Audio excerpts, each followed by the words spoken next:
And here's a couple of slides from these guys and what they think the web bots are saying might happen this next year, this year. Linguistically, 2007 was the year of emergence, where we saw current macro trends forming. That's true. 2008 was the year of manifestation. Yep, it came and ruled by two memes. You know about memes? Ideas, big, powerful ideas that go into the system, the mind system, the mind space, if you will, and change the behavior because they're so powerful. Secrets revealed and economic collapse started just showing up. 2009 is the year of transformation. Take a snapshot of where you are today, and your life situation is likely to be significantly different by year end. Be changed. Here's what it looks like. Possible economic collapse of the U.S. due to additive impacts of socio-economic and contract breakdown. Housing bubble collapse. Debt instrument bubble collapse. Possible repudiation of the U.S. dollar. Global coastal event. I don't know what that is, but it doesn't sound very good. Secrets revealed start to pour out of NASA and political offices, and when you go look into the background into this, what they say is that government officials aren't getting paid like they because the value of the dollar goes down, and they can't buy, and they're unhappy, and so they start spilling secrets. And you know, I don't know what NASA knows that they think are coming out of NASA, that maybe the aliens are going to show up. I don't know. Into the comfortable, high-tech, high-consumption lifestyle and involuntary return to a lifestyle of previous generations. There's plenty of indicators that suggest that we are going to live, when this all settles down, we're going to live in a world that is high-tech and very sophisticated, but it's much simpler than it is today. So what in the world is going on? You think this is just kind of random confluence of a couple of things that kind of showed up and we just happen to be here?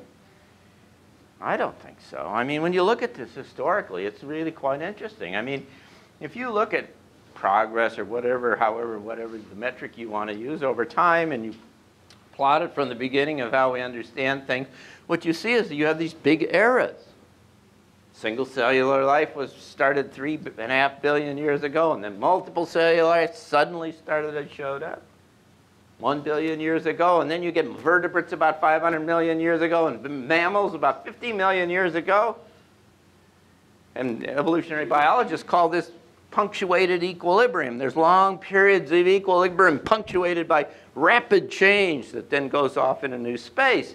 And each one of these things is fundamentally different than the one that preceded it. And if you look at this relationship, what you see is that as it settles down, each succeeding era is about 1/10 of the one that preceded it, right? So they're getting shorter and shorter and shorter. We're spiraling ourselves into the future. So that's 50 million years ago. There's 5 million years ago, the early humans, Homo sapiens, 100,000.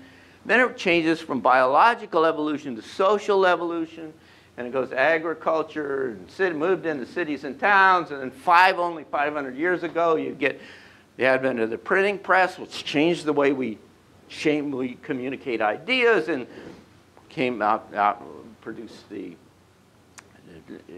age of machines and industrial age and all of the kinds of stuff. Okay, follow this. 5,000, 50, what's the next one? 50? What's the next one? Okay, you know why is this important? Because what scientists who've looked at these things say that the amount of change in each transition is about 8 to 9 times the previous one. So what you get is these big jumps based upon this thing. So if you get in 50 years, maybe that was the beginning of the computer era or something like that, or the beginning of the web or whatever, the computer. And then it's 5, and you get these huge kind of jumps. Well, you're at the indication suggests that we're close to one of those kinds of things. That we're near one of these huge kind of transitions that gets a large amount of change in a short amount of time. That's kind of like an exponential curve, isn't it, right? Short amount of time, a large amount of change. You know, and it's not like just weird guys like me who think about this. Here's Hughes Aircraft Company in 1994 writing about for the Department of Defense, saying, see, there's long periods of time, shorter, shorter, shorter, and they approach a singularity. And they say in kind of 6-bit words, a hyper-exponential set reaches infinity in a finite time. And that says something really big happens really fast. That's what that means. But I mean, there's all these indicators from all these points of view. And then Ray Kurzweil, who I mentioned earlier, has got this book called The Singularity is Near. And the singularity, like I say, is this big thing that happens that changes everything and sends it off in a new direction. And he says, he went through and he looked at all these things. Carl Sagan, American Museum of History, Encyclopedia Britannica, all of these different kinds of stuff. The structure of the universe, all of these were independent assessments of how life in one particular discipline or another came along. And he got them all of them. There's 16 of them, I think, or something like that. And when you lay them down and you normalize them, they all run right down the same kind of track.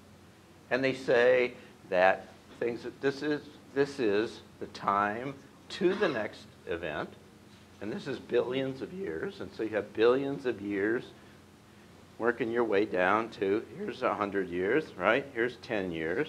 So it's getting faster and faster, and here's the time before the present. So this is billions of years ago, and what you're seeing is it's just spiraling down and getting bigger and bigger, faster and faster.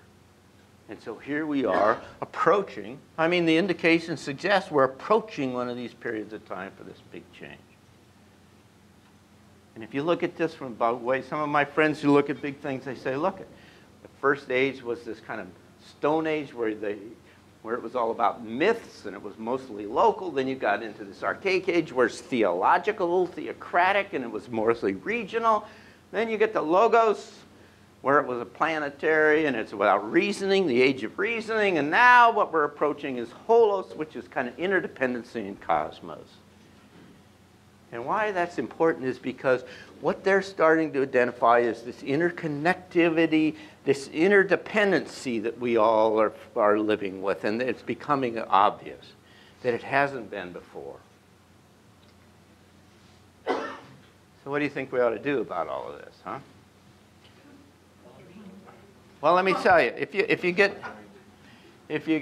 all freaked out and you get panicked or something, it doesn't do any good at all. And so it's like a storm big coming. Here's a picture of Katrina working its way up toward New Orleans. It's like a storm coming. And if you sit around and wait for it, or you don't think it's coming, or you say, no, you got problems. But what you got to do is get ready. And we got to get ready for all of this. And that's essentially what you've got to do. And you've got to get in a mindset that says, hey, it's going to be different, and we got to do things differently. Rahm Emanuel, who's going to be the new chief of staff, says, never let a serious crisis go to waste. Here's a good serious crisis, and we shouldn't let it go to waste, because we can learn a lot. We can be something. And Paul Krugman said the key thing is realizing the normal rules don't apply. I mean, that's the mindset that you've got to do. You've got to do this switch in your head that says, I can't keep doing things the same way I've been doing them. I got to start looking. I have to evolve, right? I've got to work my way into this other different space and see the world in a different way. That's essentially what you've done in the sustainability area.